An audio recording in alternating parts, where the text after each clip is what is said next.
Hello dears, എല്ലാവർക്കും ഇഷ്ടം മാത്രം പുത്തൻ പ്രൊമോ വിശേഷങ്ങളിലേക്ക് സ്വാഗതം. അപ്പം ഇതെന്താ ഒരു പ്രൊമോയിൽ നമ്മുടെ ഇഷിതയും നമ്മുടെ ചിപ്പി മോളായിട്ടുള്ള ഒരു കുറച്ച് സന്തോഷകരമായിട്ടുള്ള ഒരു നിമിഷങ്ങളാട്ടോ കൂട്ടുകാരെ ആദ്യം നമുക്ക് കാണുവാൻ സാധിക്കുന്നത്. പിന്നീട് നമ്മുടെ മഹേഷിന് ഇതൊക്കെ ചിന്തിച്ചിട്ട് ആലോചിച്ചിട്ടും അങ്ങോട്ട് ഭ്രാന്ത് പിടിച്ചിട്ട് വയ്യ. അപ്പോൾ സത്യാവസ്ഥ അറിയാൻ വേണ്ടി നമ്മുടെ രചനയുടെ അടുത്ത് പോകുന്നുണ്ട്. രചനയ്ക്കല്ലേ അറിയാവുന്നത് കൊച്ചിൻ്റെ അച്ഛൻ ആരാണെന്നുള്ളത്, അല്ലേ? അമ്മയ്ക്കേ പറയാൻ പറ്റുള്ളൂ എന്ന് പറയുന്നത് പോലെ.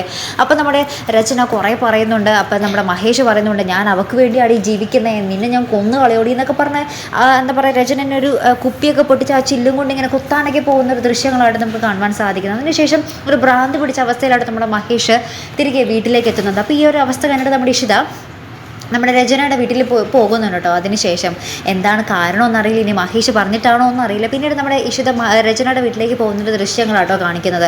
അപ്പം എന്നിട്ട് നമ്മുടെ രചന പറയുന്നുണ്ട്, ഈ കല്യാണം വെറും അഡ്ജസ്റ്റ്മെൻ്റ് ആണെന്നും നീ അവൻ്റെ വേറെ ആരുമല്ലെന്നാണ് മഹേഷ് എൻ്റെ അടുത്ത് ഇപ്പോൾ വന്നപ്പോൾ പറഞ്ഞത് എന്ന് പറയുന്നുണ്ട്. അപ്പം തന്നെ നമ്മുടെ ഇഷിതയ്ക്ക് ആകെപ്പാടെ സങ്കടവും ദേഷ്യമൊക്കെ വന്നിട്ട് തിരികെ നമ്മുടെ മഹേഷിൻ്റെ അടുത്ത് വന്നിട്ട് കുറേ ചോദ്യം ചെയ്യുന്നുണ്ട്. അപ്പം മഹേഷ് ആണെങ്കിൽ ആകെ ഭ്രാന്ത് പിടിച്ച അവസ്ഥയിൽ മഹേഷ് ഇപ്പോൾ ചോദിക്കുന്നുണ്ട്, ഹൂ ആർ യു എന്നൊക്കെ ചോദിക്കുന്നുണ്ട്. അപ്പം ഇഷിത പറയുന്നുണ്ട്, എനിക്കും അത് തന്നെയാണ് അറിയേണ്ടത്, ഞാൻ നിങ്ങളുടെ ആരാണ്, നിങ്ങൾ പറഞ്ഞേ പറ്റൂ എന്നൊക്കെ പറഞ്ഞ് നമ്മൾ ഇഷിത ഭയങ്കര എന്താ പറയുക, കലി കിളക്കുന്ന ഒരു ദൃശ്യങ്ങൾ തന്നെയാണ് കൂട്ടുകാരൻ നമുക്ക് ഈ ഒരു പ്രൊമോയിൽ കാണുവാൻ സാധിക്കുന്നത്. ഇപ്പോൾ ഇവരുടെ ജീവിതം ഇത് എങ്ങോട്ടാണല്ലേ പോകുന്നത്?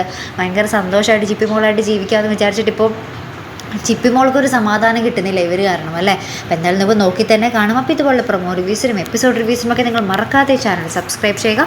അടുത്തൊരു വീഡിയോയുമായി വരുന്നത് വരയ്ക്കും ഗുഡ് ബൈ.